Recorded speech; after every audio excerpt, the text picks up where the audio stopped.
चलिए तो अब आगे बढ़ते हैं अपन लास्ट लेक्चर से। सबसे पहले एक छोटा सा डाउट विजुअल स्टूडियो को लेकर, बहुत सारे लोग मैसेजेस कर रहे हैं कि आपके विजुअल स्टूडियो में प्रिटियर काम नहीं कर रहा है। तो मैं आपको एक सेटिंग एक्स्ट्रा और बता रहा हूं, जिस कारण से प्रिटियर अगर काम नहीं कर रहा होगा तो विजुअल स्टूडियो प्रिटियर को रिकॉग्नाइज कर लेगा और काम आपका प्रिटियर करने लग जाएगा। राइट, बहुत सारे लोगों को एक कंफ्यूजन हो रहा है, प्रिटियर काम नहीं कर रहा है, तो मैं बताता हूं आपको। यस आयुष, क्या क्वेश्चन है आयुष, बोलिए। मैं एक मिनट आयुष अपनी बात पूरी कर लूं, then I get back to you, just a moment. अगर प्रिटियर आपका काम नहीं कर रहा है, राइट, सबसे पहले तो ये इंश्योर कीजिएगा आपने प्रॉपरली प्रिटियर को इंस्टॉल करा है कि नहीं करा है। अगर प्रिटियर प्रॉपरली इंस्टॉल नहीं होगा तो ऑब्वियस सी बात है काम नहीं करेगा। ये मानते हुए कि आपने प्रिटियर इंस्टॉल कर लिया है, आप बिल्कुल विजुअल स्टूडियो के बॉटम पे जाएंगे। नोटिस कीजिएगा इस एरिया पे, यहां जो आपको व्हील दिख रहा है, दिख रहा है आपको bottom of the screen? Screen का बॉटम दिख रहा है आप सबको? Bottom left, can you see that? Right, इस व्हील पे क्लिक करेंगे तो आपको सेटिंग्स का ऑप्शन मिलेगा। ओके, सेटिंग्स पे क्लिक कीजिएगा तो आपके सामने एक विंडो आएगी। इस विंडो में सर्च बार जो आपको दिख रहा है, दिख रहा है search bar? Can you see the search bar? ये जो सर्च बार आपको दिख रहा है, इस सर्च बार में आप टाइप कीजिएगा फॉर्मेट। जैसे ही फॉर्मेट टाइप करेंगे, नोटिस कीजिएगा आपके सामने एक ऑप्शन आएगा डिफॉल्ट फॉर्मेटर। नोटिस कीजिएगा एक ऑप्शन आएगा डिफॉल्ट फॉर्मेटर। यहां प्रिटियर सेलेक्टेड होना चाहिए। अगर यहां प्रिटियर सेलेक्टेड नहीं है तो ऑब्वियस सी बात है प्रिटियर एक्शन में नहीं आ पाएगा। तो यहां प्रिटियर सेलेक्टेड अगर नहीं है तो ये ड्रॉप डाउन लिस्ट है, आप इसको क्लिक करेंगे तो आपको सारे ऑप्शंस मिलेंगे जो यहां पर आप सेट कर सकते हैं। मेक श्योर आप इसमें से प्रिटियर को सेलेक्ट करें। मैं एक बार फिर पूरा प्रोसेस रिपीट कर रहा हूं ताकि कोई कंफ्यूजन किसी को ना रहे। ठीक है, इन केस प्रिटियर एक्सटेंशन काम नहीं करता है तो आप विजुअल स्टूडियो के बिल्कुल लेफ्ट बॉटम पे जाएंगे। लेफ्ट बॉटम पे आपको एक व्हील दिखेगा, जिस पे क्लिक करेंगे तो आपको सेटिंग्स नाम का ऑप्शन नजर आएगा। सेटिंग्स पे क्लिक कीजिए। जैसे क्लिक करेंगे आपके सामने एक विंडो आएगी और उसमें एक सर्च बार होगा। इस सर्च बार पे आपको फॉर्मेट लिखना है। जैसे ही फॉर्मेट लिखेंगे आपके सामने ऑप्शंस की लिस्ट आएगी। इसमें से जो ऑप्शन है जिसका टाइटल है डिफॉल्ट फॉर्मेटर, यहां गौर कीजिएगा प्रिटियर का नाम सेट होना चाहिए। अगर यहां किसी और का नाम सेट है, डिफॉल्ट कुछ सेट है, तो आप उसे चेंज कर दें और उसे सेट कर दें एज प्रिटियर वीएस कोड। इसका मतलब आप वीएस कोड को यह बोल रहे हैं कि फॉर्मेटिंग करने के लिए वो प्रिटियर एक्सटेंशन को यूज करें। नंबर 1। नंबर 2, आप नोटिस करें तो आपको एक ऑप्शन और मिलेगा, फॉर्मेट ऑन सेव। ठीक है, इसका चेकबॉक्स ऑन होना चाहिए। ठीक है, फॉर्मेट ऑन सेव का मतलब आप समझ पा रहे होंगे, जब आप कोड लिखने के बाद उसे सेव करते हैं तब प्रिटियर एक्शन में आता है और आपके टैग्स को प्रॉपरली अलाइन करता है। Are you getting this point? मेरी ये बात समझ में आ रही है सबको?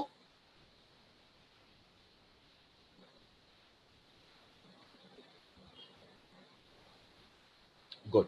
तो अगर आपने ये वाला ऑप्शन ऑन नहीं करा होगा तो प्रिटियर एक्शन में नहीं आ पाएगा। सो मेक श्योर ये दो सेटिंग्स आपकी ऑन रहे।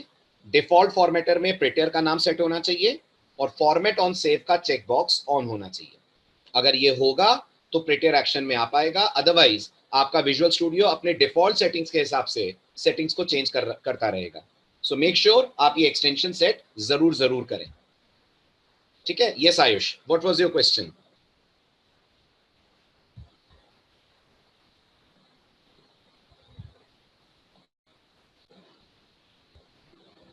आयुष, ये एक लेंदी डिस्कशन है, मैं क्लास के बाद आपसे आराम से करता हूं।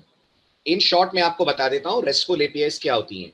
रेस्टफुल एपीआईज एक्चुअल में वेब सर्विसेज होती हैं जो एक वेब एप्लीकेशन डेवलपर अपने प्रोग्राम से एक्सेस करता है। जैसे आयुष, एक छोटा सा एग्जांपल दे रहा हूं मैं, मुझे बताना है अपने यूजर्स को अपनी वेबसाइट पे कि आज इंडिया में कितनी ट्रेन्स चल रही हैं। सुनिएगा ध्यान से, आज इंडिया में कितनी ट्रेन्स चल रही हैं। आप बता सकते हैं आयुष, हम कैसे पता कर सकते हैं आज इंडिया में कितनी ट्रेन्स चल रही हैं? अपने कोड के थ्रू। गेस करिए। इसका एक तरीका यह है कि मैं इंडियन रेलवेज का डेटाबेस एक्सेस करूं और उस डेटाबेस से निकाल के लाऊं आज की रनिंग ट्रेन्स की इंफॉर्मेशन। बट आपको लगता है इंडियन रेलवेज मुझे अपने डेटाबेस का एक्सेस देगा? आपको लगता है इंडियन रेलवेज मुझे अपने डेटाबेस का एक्सेस देगा? नहीं देगा। बट इंडियन रेलवेज ने कुछ छोटे छोटे प्रोग्राम्स बनाकर रखे हुए हैं, ऐसे प्रोग्राम्स जिनका कोई यूआई नहीं होता है, जिनका कोई यूजर इंटरफेस नहीं होता है। तो हम सॉफ्टवेयर डेवलपर्स इन प्रोग्राम्स को अपने प्रोग्राम से कॉल करते हैं, और ऐसे प्रोग्राम्स जो आप अपने कोड से कॉल करते हैं वो आपको कुछ इंफॉर्मेशन देते हैं, कुछ डेटा देते हैं। They are called as web services, और उन्हें जैंगो से अगर आपको एक्सेस करना है तो इसको बोलते हैं रेस्टफुल एपीआई। आयुष, क्लियर हुआ डाउट? मतलब अपनी एप्लीकेशन के डोमेन से बाहर जाकर किसी का डेटा अगर आपको एक्सेस करना है तो आप तभी कर पाएंगे जब वो दूसरा एप्लीकेशन डेवलपर आपको अपनी वेब सर्विसेज एक्सपोज करेगा। जैसे मुझे आज शेयर के रेट्स पता करने हैं, तो सोचिए मैं स्टॉक एक्सचेंज के डेटाबेस को एक्सेस नहीं कर पाऊंगा, लेकिन स्टॉक एक्सचेंज का जो आईटी डिपार्टमेंट है, अगर उन लोगों ने एक प्रोग्राम इंटरनेट पे डाला होगा, जो प्रोग्राम मुझसे रिक्वेस्ट ले, मेरी जैंगो एप्लीकेशन से रिक्वेस्ट ले, और मुझे उस रिक्वेस्ट के अगेंस्ट आज के स्टॉक रेट्स दे दे, तो मैं उस रिक्वेस्ट को देने के लिए वेब सर्विसेज और रेस्ट एपीआई को यूज करूंगा। आया समझ में?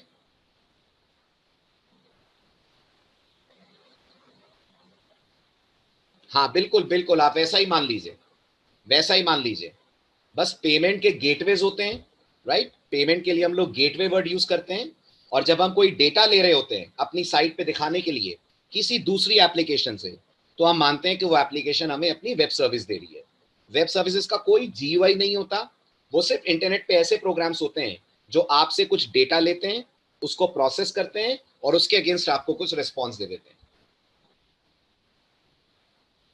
क्लियर? साउंड की प्रॉब्लम सबको हो रही है क्या? साउंड की प्रॉब्लम सबको हो रही है क्या? Deepak is not getting proper sound, सबको दिक्कत हो रही है क्या? नहीं। दीपक पे प्लीज अपना इंटरनेट कनेक्शन चेक कीजिए। आई थिंक कुछ इश्यूज होंगे आपके कनेक्शन में। आइकन अलग आ रहे थे तो आपने मटेरियल आइकन वाला नहीं सेट करा होगा, आप मटेरियल आइकन वाला थीम सेट करिए।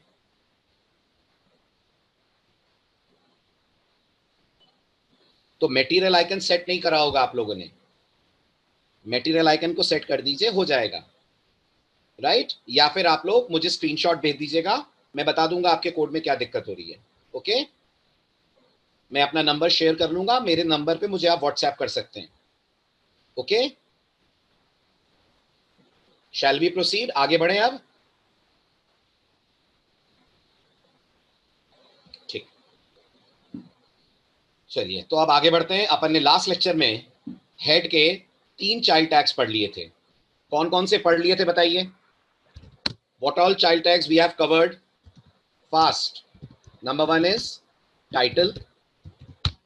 सेकंड जो हमने कवर अप कर लिया था दैट वाज बेस। थर्ड जो हमने कवर अप कर लिया था that was style, right? This much we have covered in the last lecture. अब आज स्टार्ट करते हैं हेड टैग के बाकी के रिमेनिंग 3 टैग्स। आप स्टाइल से एक कदम आगे बढ़िए तो हेड टैग का अगला टैग आता है which is called as link tag.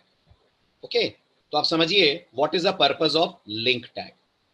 ये बताइए, लास्ट लेक्चर अगर आपने अटेंड करा है तो what is the purpose of style tag? आप स्टाइल टैग से क्या करते हैं?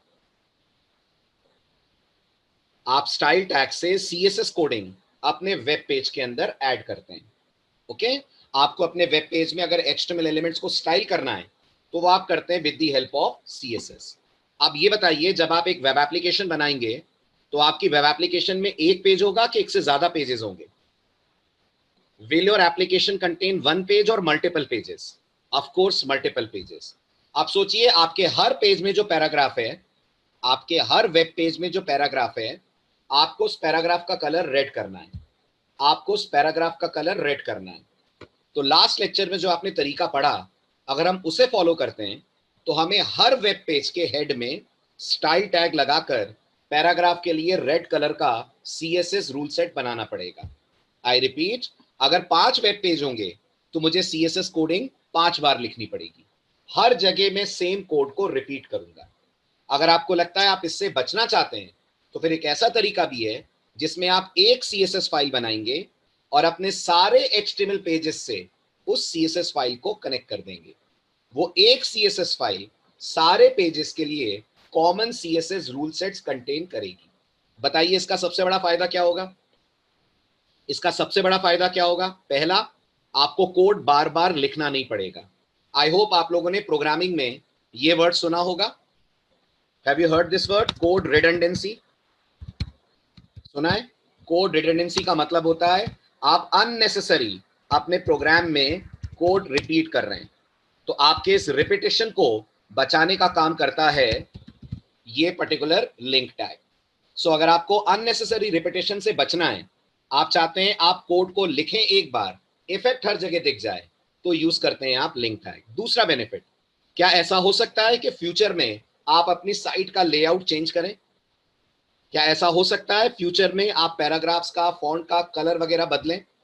तो सोचिए अगर आपने हर पेज में एक CSS कोड डाला होगा तो आपको एडिटिंग भी उतनी बार करनी पड़ेगी जितने वेब पेजेस हैं। बट अगर आप यहां पर करेंगे तो आपको एडिटिंग करनी पड़ेगी सिर्फ एक बार।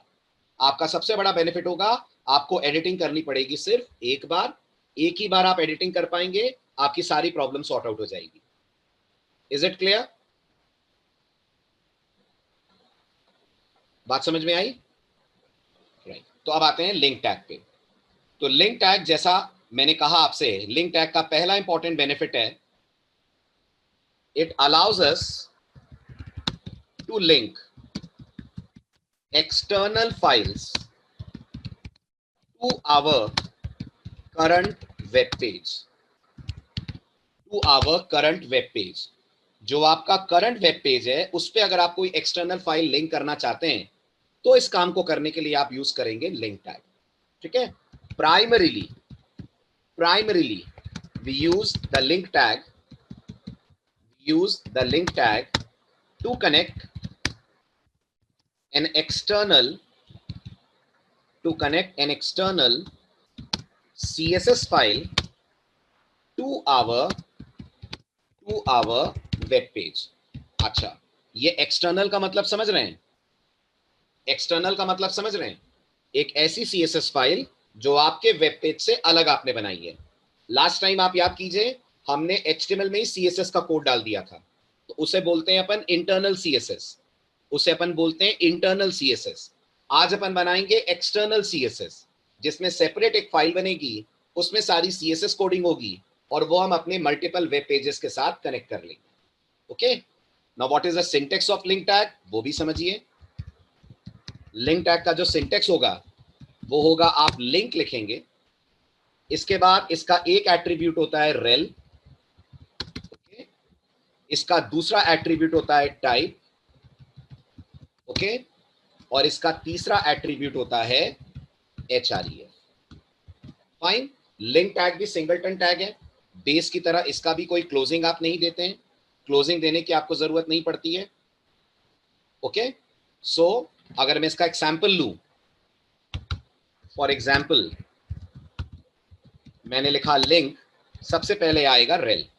रेल में आप ये बताएंगे कि आप जिस फाइल से कनेक्ट होने जा रहे हैं वो किस तरह की फाइल है, वो किस नेचर की फाइल है।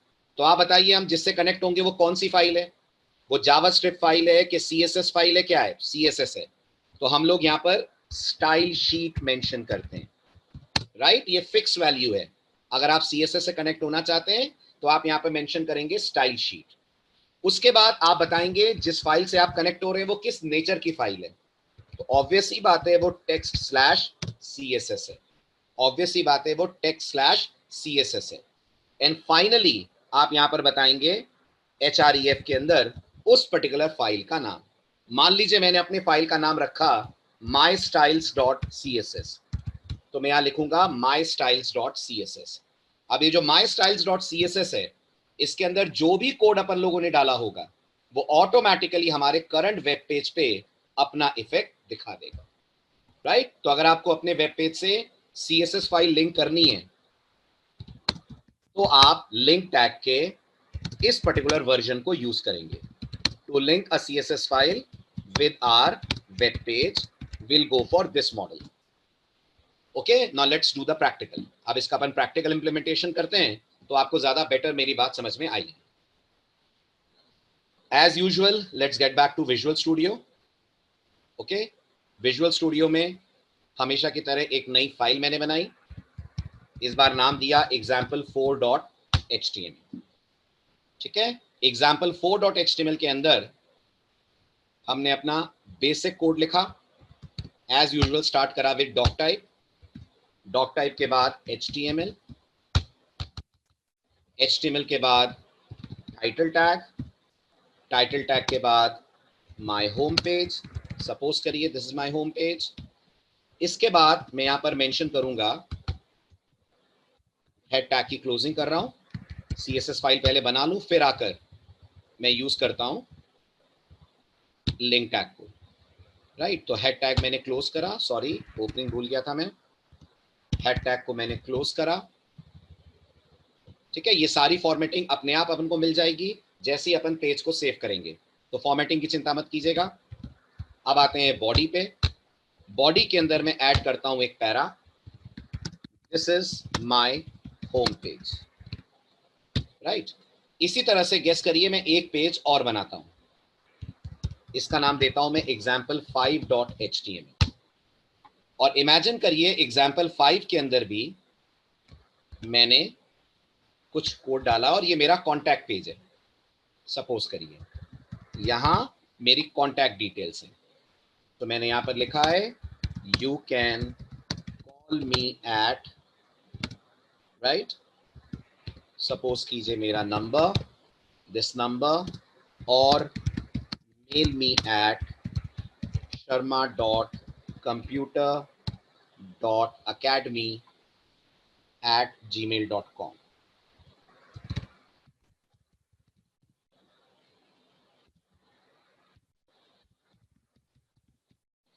ये मान लीजिए मैंने अपने पैराग्राफ के अंदर दो चीजें मेंशन करी, ओके, एंड फाइनली इस पैराग्राफ को अपन ने फिनिश ऑफ करा।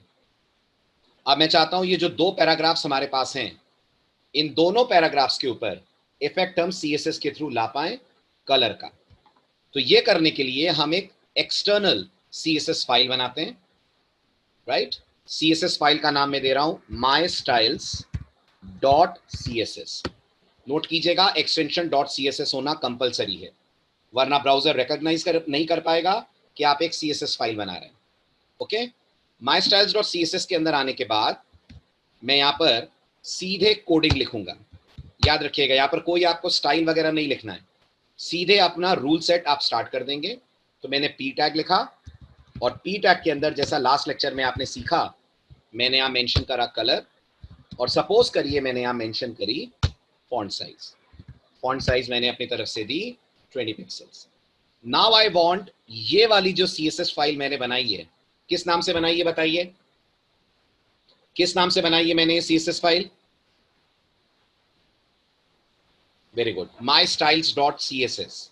ये मुझे इन दोनों HTML पेजेस के अंदर चाहिए। तो I will go to this HTML page and I will write the word link. जैसा मैंने कहा, नंबर 1 रेल के लिए मेरे पास ऑप्शन होगा this has to be style sheet. उसके बाद I will say type equal to text/css and then href is equal to, I'll say mystyles.css। और बिल्कुल यही कोड आप कॉपी कीजिए और आप पेस्ट कर सकते हैं इसे इस दूसरे वाले पेज के अंदर। उसके बाद इन सबको सेव कर दीजिए। नोटिस करिए ऑटोमेटिकली फॉर्मेटिंग आपको मिल गई, अलाइनमेंट्स वगैरह सेट हो गए, दैट्स ऑल बिकॉज ऑफ प्रिटिया। और उसके बाद आप अपना example4.html लॉन्च कीजिए। ठीक है, जैसे ही मैं इसको लॉन्च करूंगा, open with live server,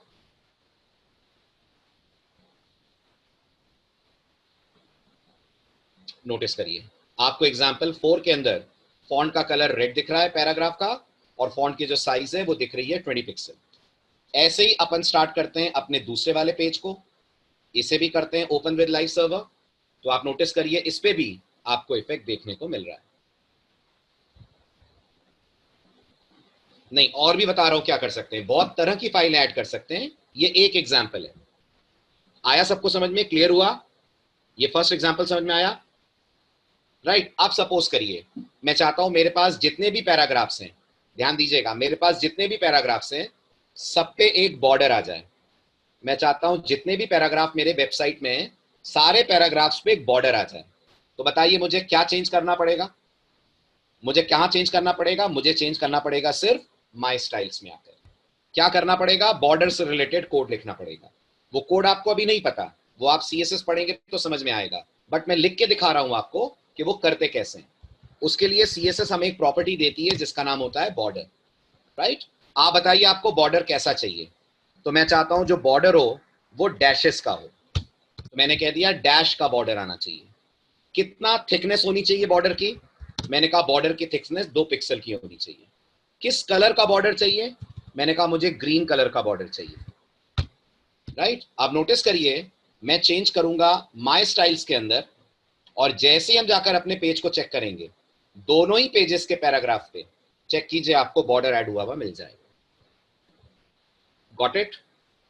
clear हुआ ये? यस सामर्थ, what is the doubt? Samarth पूछिए, what you want to ask?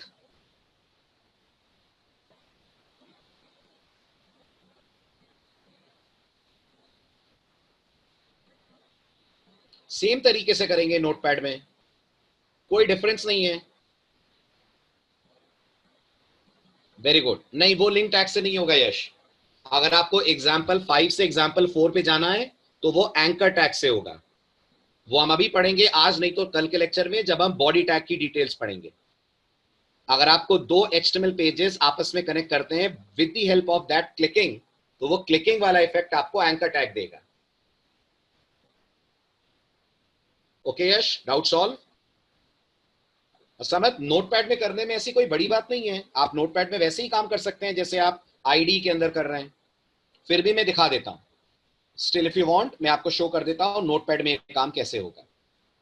Suppose करिए ये मैंने नोटपैड पेज अपना ओपन करा, ओके? नोटपैड के अंदर मैंने लिखा as usual doc type, let me increase the font size first. ठीक है, तो एज यूजुअल अपन ने डॉक टाइप से स्टार्ट करा, फाइन। उसके बाद मैंने लिखा doc type HTML, then I mention this HTML, then I mention this head, within head I mention this title, let's say my web page, okay? उसके बाद मैंने यहां पर कहा लिंक। समझ क्या करना है आपको? इंटरनल CSS बना के दिखाऊं कि एक्सटर्नल दिखाऊं?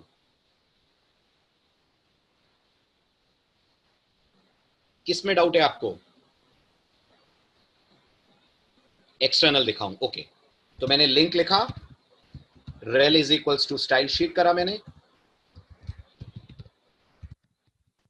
ठीक है?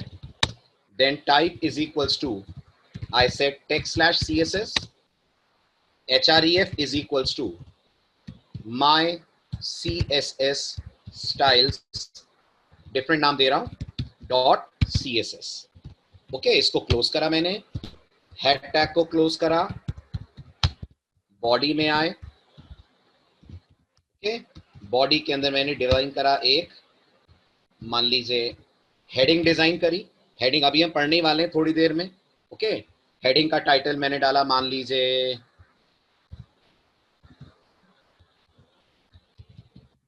अपनी सिटी का नाम, लेट्स से भोपाल, और इसके नीचे पैराग्राफ में मैंने कुछ भोपाल के बारे में टेक्स्ट लिखा, the capital city of MP, also popularly called as city of lakes, right? और ये city of lakes like this, then I close my paragraph tag, ठीक? ये पैराग्राफ क्लोज हुआ मेरा। उसके बाद मैंने क्लोज करा एज यूजुअल बॉडी को, and finally I finished off with closing tag of HTML, ठीक? Then rel stands for relationship.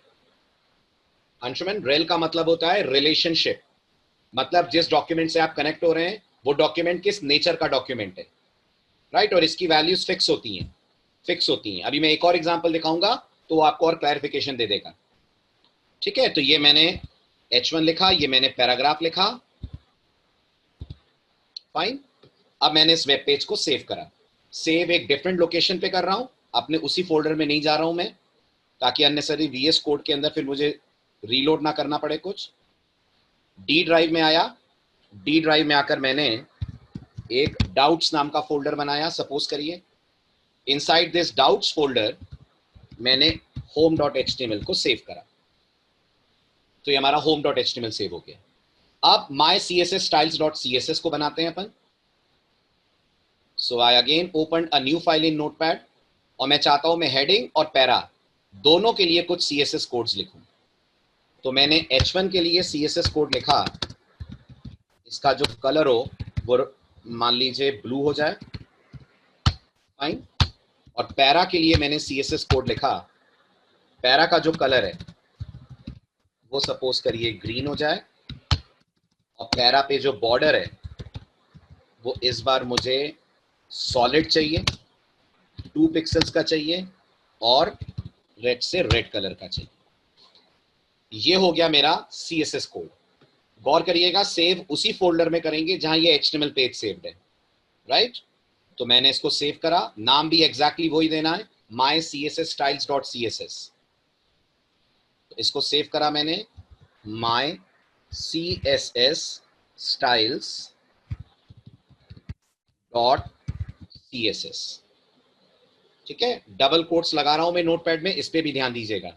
Double quotes में इसलिए लगा रहा हूं जिससे अननेसेसरी नोटपैड .txt एक्सटेंशन अपनी तरफ से ऐड ना कर दे,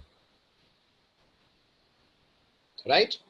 इसके बाद मैंने इसको सेव करा, ओके। अब आप आइए अपने उस फोल्डर में, विच इन माई केस इज डाउट्स, ये रहा वो फोल्डर, home.html को ओपन कर दीजिए with your browser.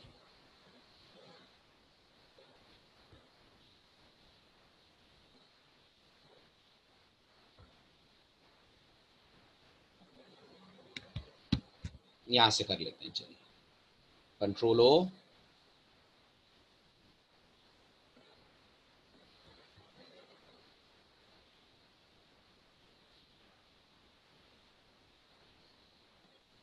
This is doubts, this is home.html।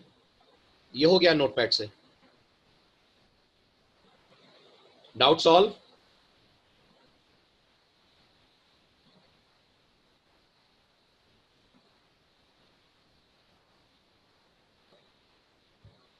Ankita, आप मुझे स्क्रीनशॉट भेज दीजिएगा, आप लोग मुझे स्क्रीनशॉट भेज दें, यही है नंबर मेरा, ये जो मैंने लिखा है ना, दिस इज माय नंबर, आप इस पे मुझे स्क्रीनशॉट भेज सकते हैं व्हाट्सएप पे, राइट। तो आई चेक आउट क्या प्रॉब्लम हो रही है and then I get back to you, ठीक है।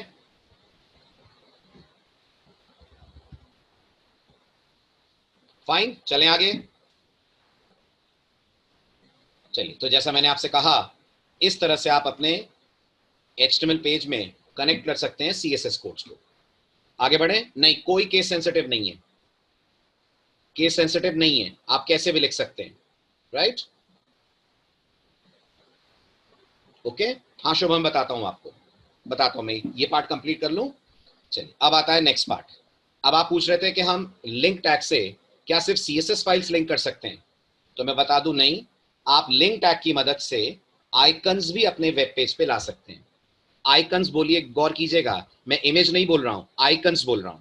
मतलब आप नोटिस करिए, आप किसी भी स्टैंडर्ड वेब पेज को जब ओपन करते हैं, कोई भी स्टैंडर्ड वेबसाइट ओपन करिए, जैसे फ्लिपकार्ट, तो आप नोटिस करिए फ्लिपकार्ट के टाइटल टैग के लेफ्ट साइड पे आपको कुछ आइकन दिखता है, जो जनरली इन कंपनीज का लोगो होता है या इनका कुछ हॉलमार्क टाइप का होता है, ये देख रहे हैं आप, राइट। ये लोगो भी, ये आइकन भी आप लिंक टैग की मदद से लाते हैं, राइट। इसमें IMG का कोई रोल नहीं है। IMG से क्या आ रहा है, इस वेब पेज में IMG क्या ला रहा है, ये सारी इमेजेस IMG से आ रही हैं, राइट। लेकिन वो जो आपको टाइटल के लेफ्ट साइड पे दिख रहा है, वो आपको लाने के लिए यूज करना पड़ेगा link tag.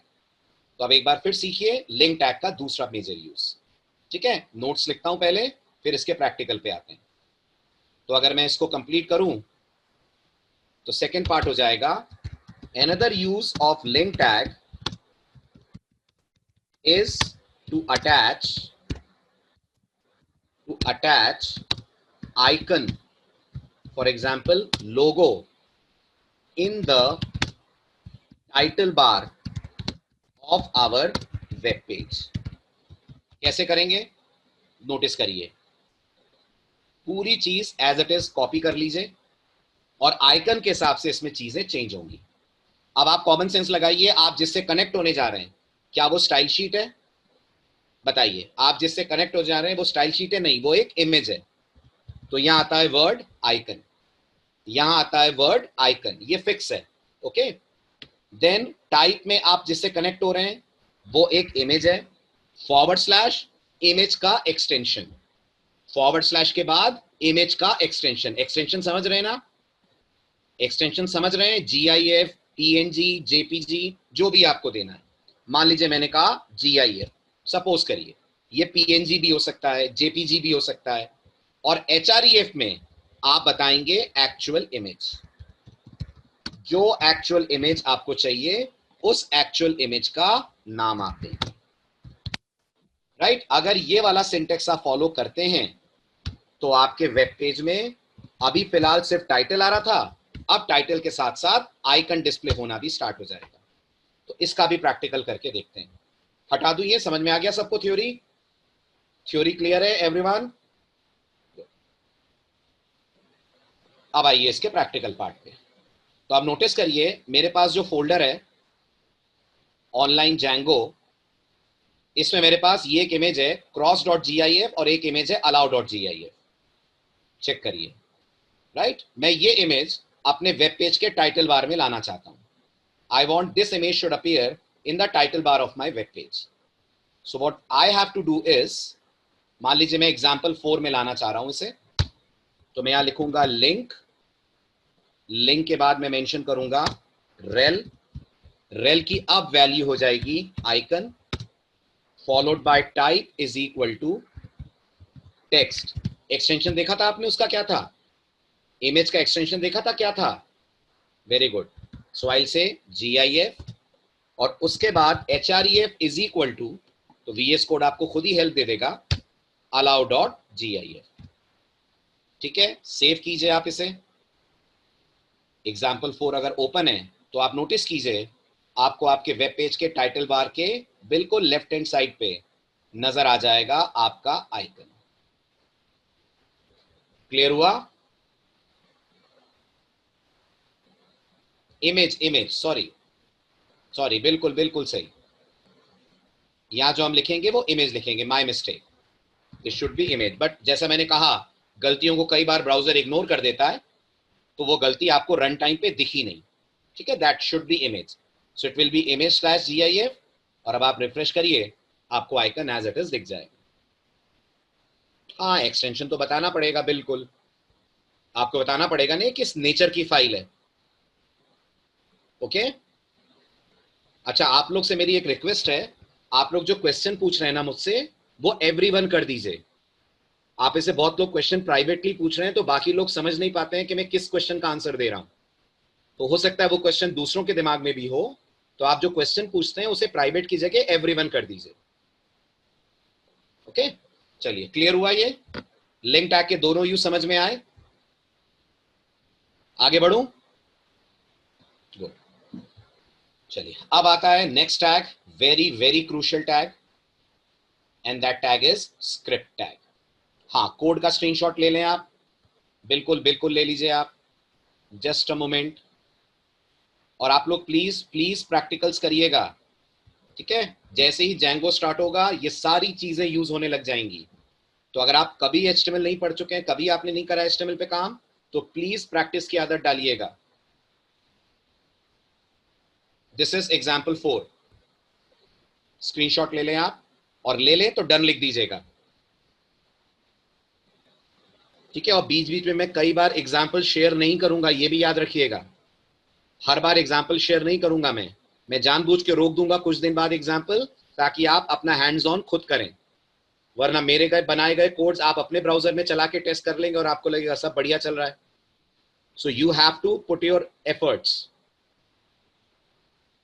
Okay, this is example 4, this is example 5.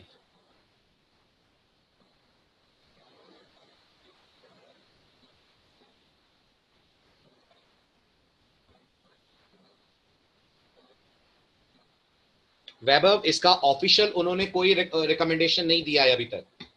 ये हो सकता है कुछ ऑपरेटिंग सिस्टम्स पे ऐसा हो रहा हो, बट ऑफिशियली गूगल की तरफ से अनाउंस नहीं हुआ है कि ऐसा होगा. सो इट्स ऑलवेज बेटर कि आप मेटा टैग यूज करके व्यू पोर्ट वहां पे मेंशन करें. ठीक है, हो गया. And this is my CSS code.